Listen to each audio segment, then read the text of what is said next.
तो कैसे हैं आप सब? आई होप आप सब अच्छे होंगे। स्वागत है आप सभी का आपके अपने चैनल जुनून पढ़ाई का में। चलिए हम लोग अपनी क्लास 6 की हिस्ट्री देख रहे हैं एनसीईआरटी की बुक से, जिसमें कि आज ये क्लास 6 की हिस्ट्री का लास्ट चैप्टर है, जिसका जो है आप देखेंगे तो चैप्टर नंबर 11। ठीक है, तो ये बहुत ही इंपॉर्टेंट चैप्टर है, हद से ज़्यादा इंपॉर्टेंट है। आप इसको देखेंगे कि अगर स्टार्ट से लेकर एंड तक देखेंगे तो आपको बहुत सारी चीज़ों के बारे में जानकारी मिलेगी। और ये जो चैप्टर है इसमें आपको इमारतों के बारे में जानकारी मिलेगी, साथ में जो किताबें रही हैं, ग्रंथ वगैरह बहुत सारे, मतलब कुल मिलाकर के बहुत ही इंपॉर्टेंट चैप्टर है। तो पूरा वीडियो जरूर देखिएगा और अंत में कमेंट करके बताइएगा कि वीडियो कैसा लगा। चलिए स्टार्ट करते हैं, देखते हैं आज का अपना पहला क्वेश्चन। और जो हमारा आज का पहला क्वेश्चन है सबसे इजी क्वेश्चन है। इसमें आपसे पूछ रहे हैं कि महर्षि वाल्मीकि जी के द्वारा कौन से ग्रंथ की रचना की गई थी। हमारे पास ऑप्शंस हैं, अंग्रेजी में रामायण की रचना की गई, या फिर उर्दू में रामायण की रचना की गई, या हिंदी में रामायण की रचना की गई, या फिर संस्कृत में। तो इसमें तो हमें नहीं लगता कि किसी को कोई इशू हो सकता है। तो इसका जो सही आंसर होगा वो हो जाएगा हमारा ऑप्शन डी वाला, यानी कि संस्कृत में जो रामायण लिखा गया है वो महर्षि वाल्मीकि जी के द्वारा लिखा गया है। ज्यादातर लोग तो जो रामचरितमानस का पाठ होता है उसी को कहते हैं कि हमारे यहाँ रामायण हो रहा है, जबकि वो रामायण नहीं है। वो रामायण का एक तरह से मतलब कि संकलन करके रामचरितमानस को लिखा गया है तुलसीदास जी के द्वारा, जो कि अवधी भाषा में है। जबकि जो मूल रामायण है हमारा वो महर्षि वाल्मीकि जी के द्वारा लिखा गया है और संस्कृत भाषा में है। ठीक है, तो ऑप्शन डी जो है वो इसका सही आंसर हो जाएगा। अगला क्वेश्चन हम लोग देखते हैं। यहाँ देखिए आपसे पूछ रहे हैं कि स्तूप का क्या अर्थ है। हमारे पास ऑप्शंस हैं टीला, गोल, या फिर लंबा, या फिर लघु। तो इसका जो सही आंसर होगा वो हो जाएगा हमारा ऑप्शन ए वाला, यानी कि टीला। तो स्तूप का जो मतलब होता है, अर्थ होता है, वो होता है टीला। ठीक है, चलिए अगला क्वेश्चन हम लोग देखेंगे। नेक्स्ट क्वेश्चन में आपसे पूछ रहे हैं कि जो शिल्पादिकारम है उनकी रचना किनके द्वारा की गई है। आपको बताना है कि ये जो रचना है ये कुल मिलाकर के ये एक तमिल ग्रंथ है, और आप बताइए कि वो कौन से मतलब इसके कवि या लेखक हैं जिनके द्वारा ये लिखी गई है। ऑप्शंस क्या क्या है, वाल्मीकि जी, या फिर सतनार, इनका जो मतलब पूरा नाम है वो है शीतले सतनार, और तीसरा आप देखें इलांगो, इनका भी पूरा नाम है इलांगो आदिगल, और ये दोनों लोग ही तमिल जो है लेखक हैं।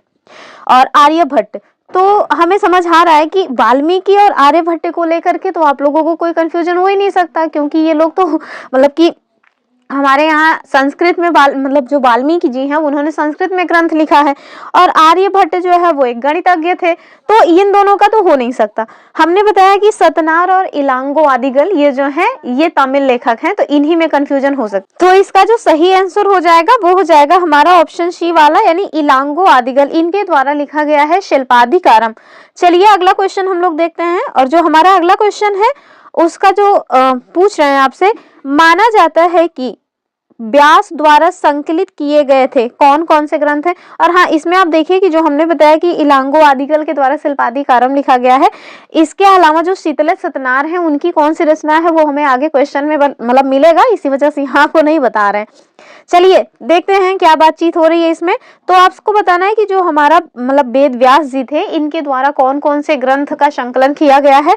ऑप्शंस क्या क्या है, पुराण और मेघदूत, तो बिल्कुल गलत बात है। पुराण तो ठीक है, लेकिन आप देखें कि जो मेघदूत है ये किसकी रचना है, तो मेघदूतम नाम है, और ये मेरे ख्याल से कालिदास जी की रचना है। ठीक है, तो कालिदास की रचना है मेघदूतम।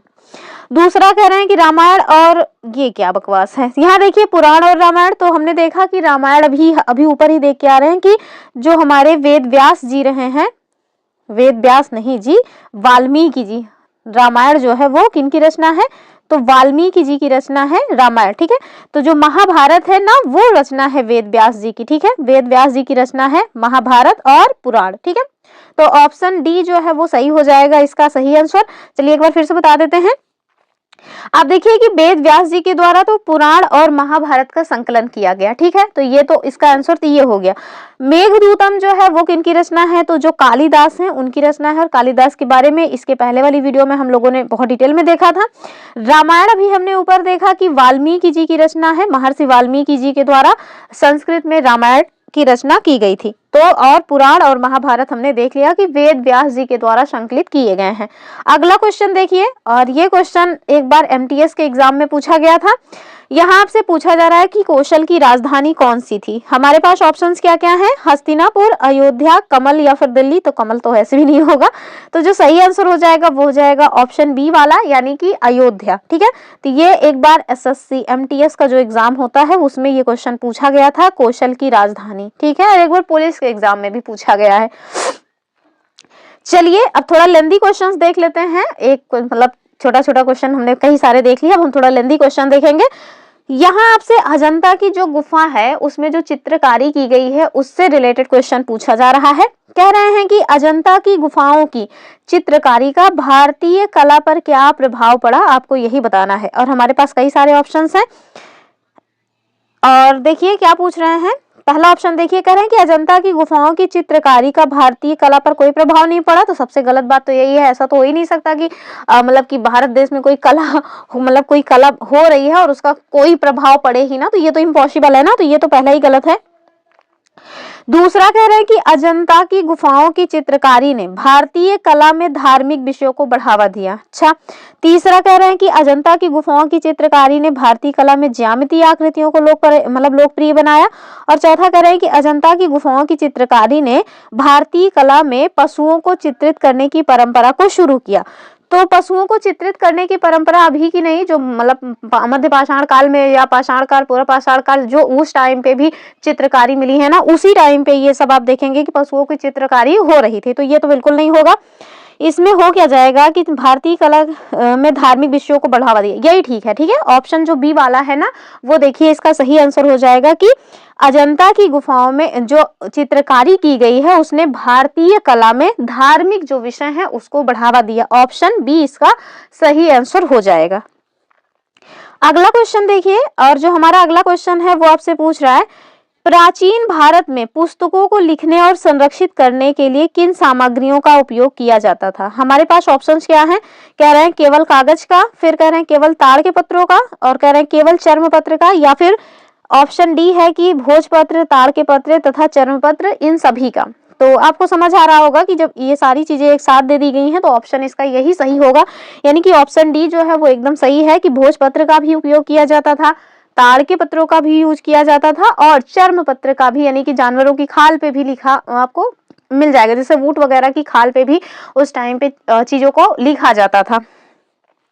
तो ऑप्शन डी जो है वो सही हो जाएगा। चलिए, और हाँ ये देखिए जो यहाँ बता रहे हैं केवल कागज का, तो कागज का उपयोग आज होने लगा ना, बहुत सालों के बाद चाइना में सर्वप्रथम आप देखेंगे कि कागज की खोज की गई या कागज की शुरुआत की गई। उसके बारे में लास्ट में हमने आपको बताया है, तो पूरा वीडियो इसीलिए ध्यान से देखिएगा ताकि आपका कोई भी पॉइंट मिस ना होने पाए। और ये आज क्लास 6 का लास्ट चैप्टर भी है, इसी के साथ क्लास 6 की जो हिस्ट्री है वो समाप्त हो जाती है।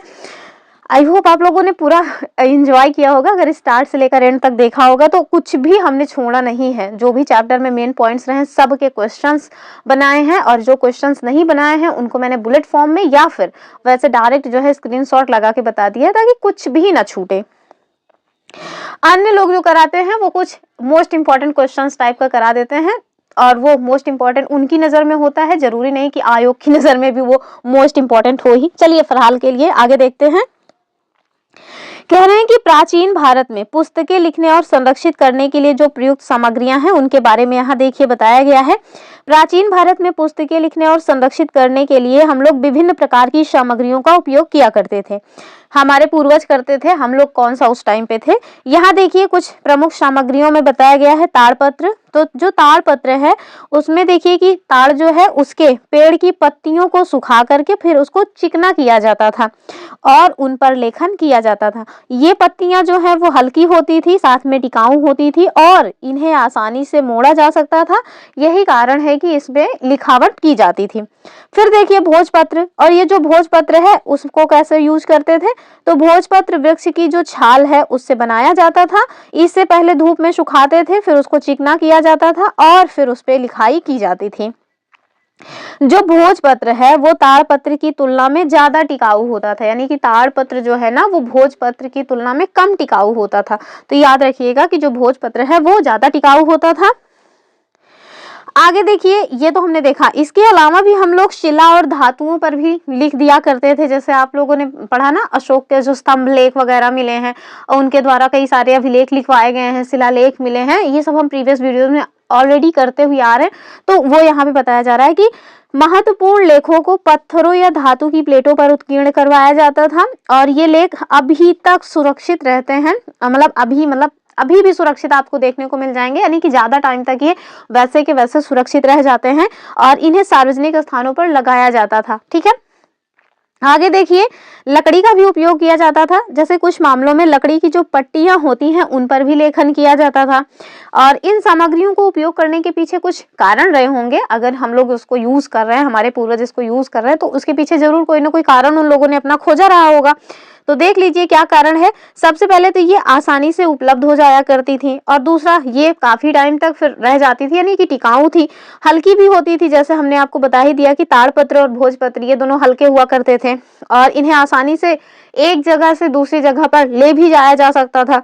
लचीलापन भी उनके अंदर होता था। जैसे जो ताड़पत्र है, आप इसको आसानी से मोड़ करके कहीं भी ले जा सकते थे, यानी कि जैसे बड़ा सा ताड़पत्र है उसमें आपने लिख दिया और उसको फिर रोल करके लेके चले गए। जैसे आज भी आप देखिए जो कागज है, इवन जो चार्ट पेपर होता है, देखिए लंबा सा रहता है लेकिन आप उसको मोड़ करके रोल करके कहीं भी ले जा सकते हैं, एक डंडे के फॉर्म में बना करके। तो ये सारी क्वालिटीज उस टाइम पे जो यूज की जा रही थी, ये सब उनमें था। यही कारण है कि ये लोग इसको लिखाने के लिए यूज किया करते थे। ठीक है, अब देखिए अगला नंबर 8 और इसमें आपसे पूछा जा रहा है कि आर्यभट्ट के खगोल विज्ञान में योगदान का उल्लेख करते हुए कौन सा कथन सही है। ध्यान रखिएगा, आपसे सही पूछा जा रहा है। ठीक है, हमारे पास ऑप्शन क्या है। पहले में कह रहे हैं कि आर्यभट्ट ने पृथ्वी को गोल बताया था और उन्होंने पृथ्वी के घूर्णन को भी समझा था। ठीक है, दूसरा क्या है, आर्यभट्ट ने सूर्य को पृथ्वी के चारों ओर घूमता हुआ बताया था।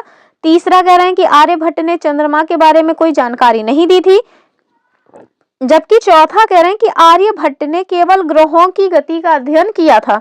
तो इसका जो सही आंसर होगा वो तो हो जाएगा हमारा ऑप्शन ए वाला, यानी कि आर्यभट्ट ने पृथ्वी को गोल बताया था और उन्होंने पृथ्वी के घूर्णन को भी समझा था। ये वाला तो एकदम सही है। अब हम देख लेते हैं कि जो अदर है वो गलत क्यों है। जैसे दूसरा वाला देखिए क्यों गलत है। तो दूसरे वाले में कह रहे हैं कि आर्यभट्ट ने सूर्य को पृथ्वी के चारों ओर घूमता हुआ बताया था। नहीं, ये गलत है, क्योंकि जो आर्यभट्ट जी थे उन्होंने पृथ्वी को सूर्य के चारों ओर घूमते हुए बताया था। यानी कि जो हमारी पृथ्वी है, ये अगर सूर्य है तो इनके चारों ओर हमारी पृथ्वी घूम रही है। ये किन्होंने बताया, ये बताया गया है आर्यभट्ट के द्वारा और इसमें उल्टा लिखा हुआ, इस वजह से ये रॉन्ग है। फिर कह रहे हैं कि आर्यभट्ट ने चंद्रमा के बारे में कोई जानकारी नहीं दी। तो ये वाला भी गलत है। क्यों? क्योंकि आर्यभट्ट जी के द्वारा चंद्रमा का भी अध्ययन किया गया और उसके बारे में भी इन्होंने जानकारी दी है। स्पेशली इनके द्वारा चंद्र ग्रहण के बारे में बताया गया है हमें। तो जो चंद्र ग्रहण है इसके बारे में इनके द्वारा बताया गया है, इस वजह से ये वाला स्टेटमेंट भी रॉन्ग है। अगला देखिए क्यों गलत है। कह रहे हैं कि आर्यभट्ट ने केवल ग्रहों की गति का अध्ययन किया। तो ये भी गलत है। आर्यभट्ट ने अन्य जो है खगोलीय पिंडों का भी अध्ययन किया, केवल ग्रहों की गति का अध्ययन नहीं किया है। तो ये भी गलत, ये भी गलत, ये भी गलत। केवल पहला वाला जो विकल्प है वो सही है और क्यों गलत है ये भी हमने आपको एक्सप्लेन कर दिया। चलिए अगला क्वेश्चन देखते हैं। यहाँ आपसे पूछा जा रहा है कि गर्भगृह क्या होता है। हमारे पास ऑप्शंस क्या हैं। कह रहे हैं कि मंदिरों में वो स्थान जहां लोग एकत्रित हो सके, और दूसरा कह रहे हैं टीला, तीसरा कह रहे हैं स्तूप के चारों ओर वृत्ताकार पथ, और लास्ट में देखिए कह रहे हैं कि वो स्थान जहां देवी देवता की प्रतिमा स्थापित की जाती है। तो जो डी वाला है वो एकदम सही हो जाएगा कि जो गर्भगृह है वो उसी स्थान को कहते हैं जहाँ पे जो हमारे देवी देवता होते हैं उनकी मूर्ति स्थापित की जाती है, तो उसको कहा जाता है गर्भगृह। ठीक है, आगे देखते हैं। तो टीला क्या होता है, अभी हमने बताया था कि जो स्तूप होता है ना उसका अर्थ होता है टीला। और चलिए आगे देखते हैं अगला क्वेश्चन। यहाँ देखिए आपसे पूछ रहे हैं क्वेश्चन नंबर 10 में कि अखंड मंदिर कहाँ पाए जाते हैं। अखंड मंदिर ऐसे मंदिर जैसे कि कोई एक ही पत्थर को तराश करके जो मंदिर बनाया जाता है, जैसे ये एक पत्थर है और इसी को तराश करके खूब बड़ा सा मंदिर बना दिया गया है, उसको एग्जैक्टली एकात्मक मंदिर कहते हैं। तो वही आपसे पूछा जा रहा है कि ये कहाँ पाए जाते हैं। हमारे पास ऑप्शन है सारनाथ, मथुरा, महाबलीपुरम या ऐहोल। तो आई होप आप लोगों को ये समझ आ रहा होगा कि जो महाबलीपुरम का मंदिर है वो एकाश्मक मंदिर है। तो ऑप्शन जो है सी वाला सही हो जाएगा। ये देखिए एकाश्मक मंदिर जो महाबलीपुरम का मंदिर है, ये आपको हमने चित्र भी लगा दिया है ताकि आप इसको इत्मीनान से देख लें। ठीक है, चलिए कुछ इसके बारे में जान लेते हैं। और ये सब एनसीईआरटी की बुक से ही लिया है हमने, बस मतलब कि इसको टाइप कर दिया है। कह रहे हैं कि महाबलीपुरम के एकाश्मक मंदिर के बारे में जानिए कि इनमें प्रत्येक मंदिर एक ही विशाल पहाड़ी को काटकर उनको तराश करके बनाया गया है, इसीलिए इन्हें एकाश्मक मंदिर यानी कि मोनोलिथ कहा जाता है। ठीक है, आगे कह रहे हैं कि ईंटों से बनाए जाने वाले मंदिरों से ये बिल्कुल भिन्न हुआ करते थे और ईंटों से बनी इमारतों में नीचे से ईंटों को एक के एक तह जोड़ते हुए उसे ऊपर की ओर ले जाया जाता है, जबकि जो चट्टानें हैं उन्हें तराश कर बनाए जाने वाले मंदिरों को पत्थर काटने वाले जो है वो ऊपर से नीचे के क्रम में लाते हैं। यानी कि जो पत्थर को काट करके एकाश्मक मंदिर बनाते हैं उन्हें ऊपर से काटना शुरू करते हैं और अंत में नीचे आ जाते हैं। जबकि जो ईंट से कोई भी मंदिर बनाया जाए, मकान बनाया जाए, तो आप देखिए कि पहले एक ईंट रखेंगे, फिर उसके ऊपर, फिर उसके ऊपर, ऐसे ऐसे करके ऊपर जाया जाता है। तो ये हमारे लिए एक इम्पोर्टेंट पॉइंट है कि जो पत्थरों को तराश करके जो मंदिर बनाए गए हैं उन्हें ऊपर से जो है नीचे, यानी कि सबसे पहले ऊपरी हिस्सा बना है फिर नीचे आए हैं। जबकि जो ईंट वगैरह से बनते हैं पहले उसमें निचला हिस्सा बनता है फिर ऊपर। यह जाहिर सी बात है, हवा में तो जो है लटकेगा नहीं ना ईंट, इस वजह से। और जबकि जो पत्थर से काटे जा रहे हैं तो पत्थर तो ऑलरेडी खड़ा हुआ है, आप उसको वहीं से स्टार्ट कर दो। चलिए अगला क्वेश्चन हम लोग देखते हैं, क्वेश्चन नंबर 11। यहाँ आपसे लौह स्तंभ के बारे में पूछा जा रहा है कि कौन सा कथन सही नहीं है। ध्यान रखिएगा, इसमें सही नहीं है पूछा जा रहा है। पहला जो स्टेटमेंट है, कह रहे हैं कि लौह स्तंभ दिल्ली के कुतुब मीनार परिसर में स्थित है। दूसरा है इसे जंग लगने के प्रतिरोध के लिए जाना जाता है। तीसरा है कि इसे 5वीं शताब्दी में बनाया गया था और ये दुनिया का सबसे पुराना लौह स्तंभ है। ठीक है, और आगे कह रहे हैं कि इसे गुप्तोत्तर काल के दौरान बनाया गया था। तो इसका जो सही आंसर होगा वो क्या हो जाएगा? आप देखिए, हमसे इसमें रॉन्ग पूछा जा रहा है तो इसका सही आंसर हो जाएगा ऑप्शन डी वाला, यानी कि डी जो है वो रॉन्ग है, बाकी सारी की सारे जो अन्य पॉइंट्स हैं वो एकदम सही हैं। ये देखिए हमने उसका चित्र लगा दिया है लौह स्तंभ का, ये लोहे का खड़ा हुआ एक स्तंभ है, ये जो है ये देख लीजिए। और कहाँ है तो ये भी याद रखिएगा कि वर्तमान में दिल्ली, इसको ना महरौली का लौह स्तंभ भी बोला जाता है, दिल्ली में है। कहाँ पे? तो दिल्ली के कुतुब मीनार परिसर में है। ठीक है, तो दिल्ली के कुतुब मीनार परिसर में है लौह स्तंभ, इसे महरौली का लौह स्तंभ भी कहा जाता है। और यहाँ देखिए कि ये जो लौह स्तंभ है ये भारतीय शिल्पकारों की कुशलता का एक अद्भुत उदाहरण है।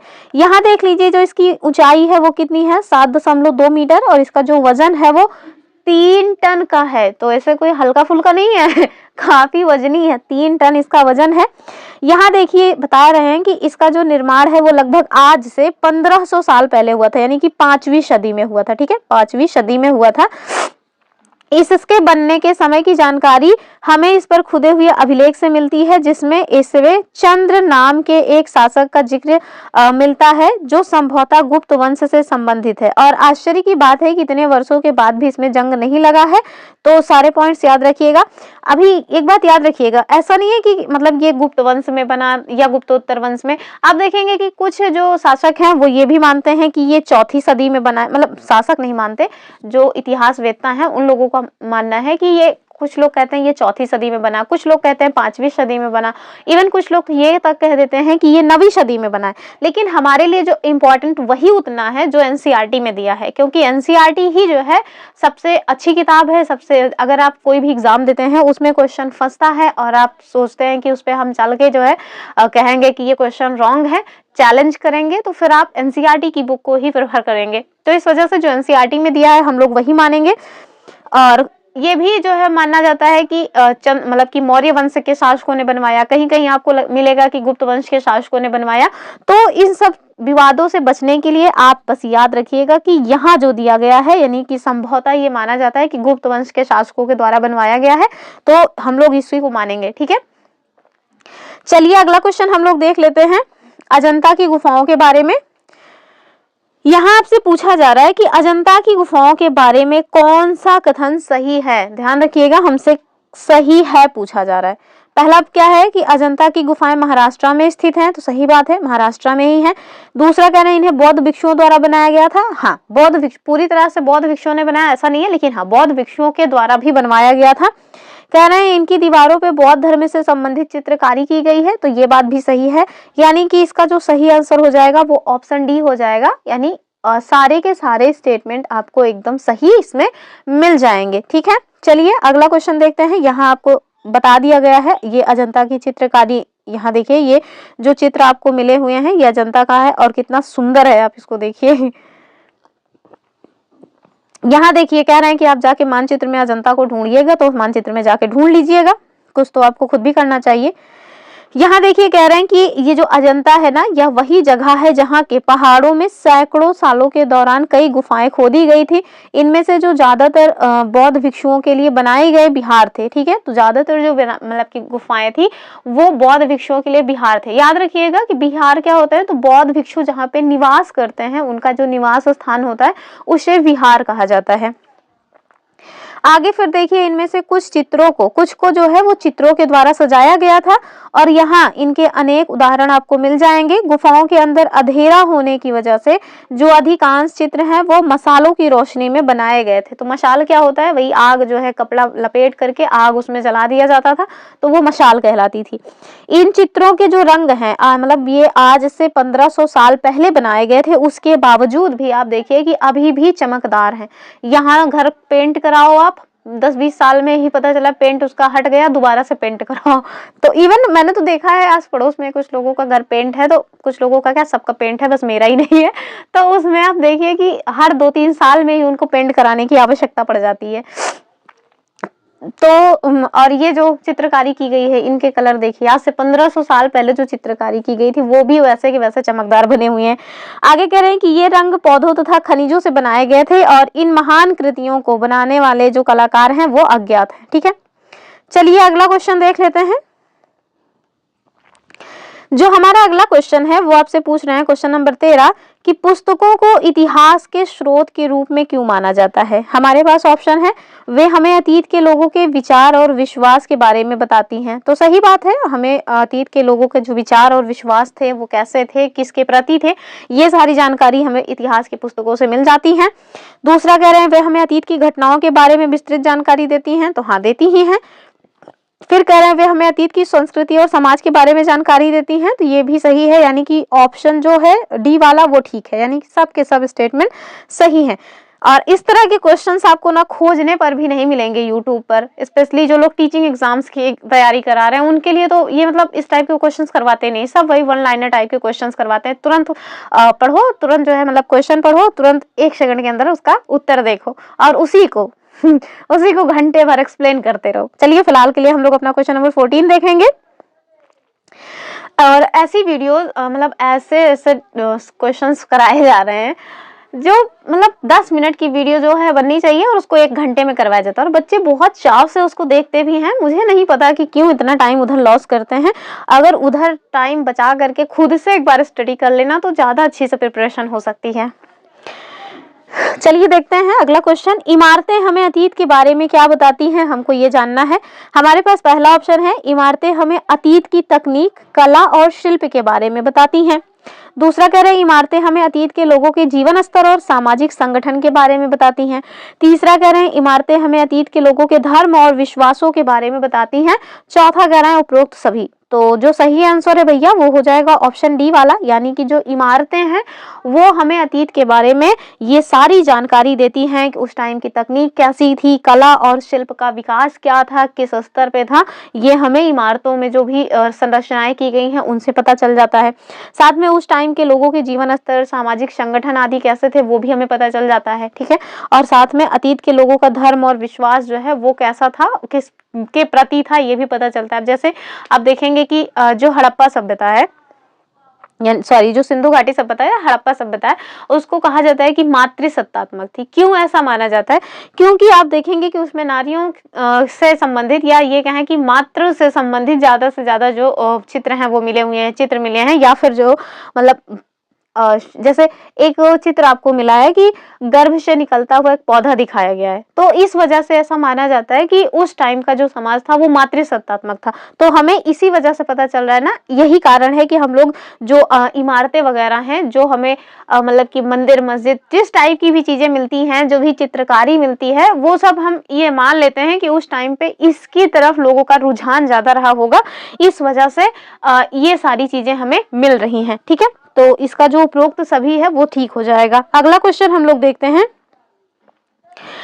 और यहाँ आपसे पूछा जा रहा है कि चित्रकला को इतिहास के स्रोत में क्यों माना जाता है। हमारे पास ऑप्शंस क्या है? चित्रकला हमें अतीत के लोगों की जीवन शैली और कपड़े तथा आभूषण के बारे में बताती है। सही बात है, बताती ही है। जैसी चित्रकारी की गई रहती है, अगर बहुत ज्यादा ज्वेलरी पहना करके लोगों को दिखाया गया है तो मान लिया जाता है कि उस टाइम पे लोग ज्वेलरी ज्यादा पहना करते थे। फिर आप देखिए, कह रहे हैं कि चित्रकला हमें अतीत के लोगों के सामाजिक और राजनीतिक जीवन के बारे में बताती है। तो हाँ ठीक है, बताती ही है। इस चित्रकलाओं में आप देखें कि जो राजा वगैरह रहते हैं वो अपनी चित्रकारी करवाते हैं। जो हमें समुद्रगुप्त हम लोग मानते हैं ना कि जो समुद्रगुप्त हैं वो बीड़ा बजाया करते थे। क्यों मानते हैं? क्योंकि उनके जो सिक्के हैं ना उस पे चित्रकारी की गई है, उन्हें बीड़ा बजाते हुए दिखाया गया।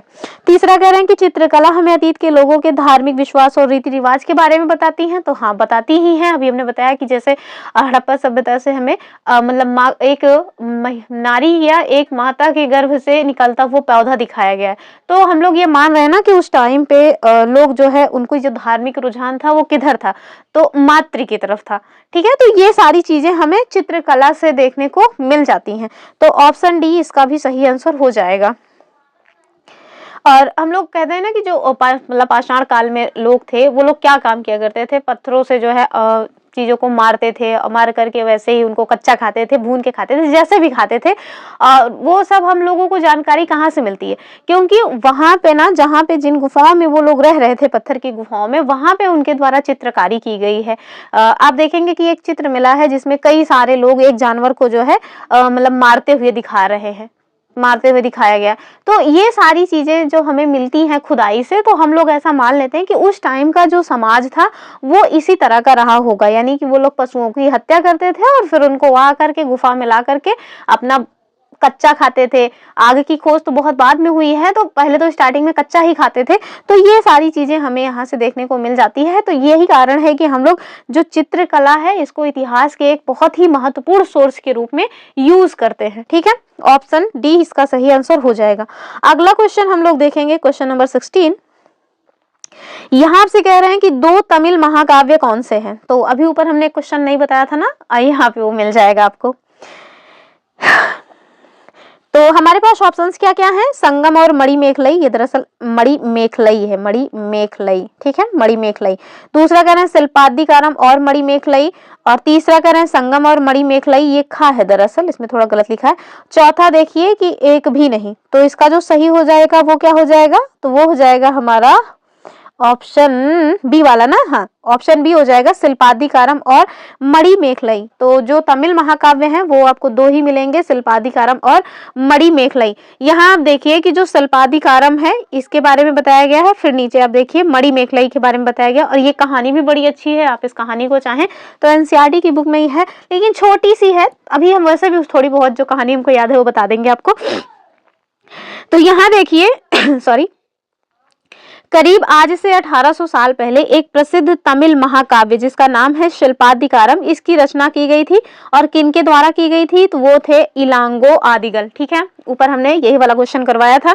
आगे देखिए, इसमें कोवलन नामक एक व्यापारी की कहानी है। यानी कि जो कोवलन है उनके नामक एक व्यापारी की इसमें कहानी दी गई है, जो कि पुहार में रहते थे।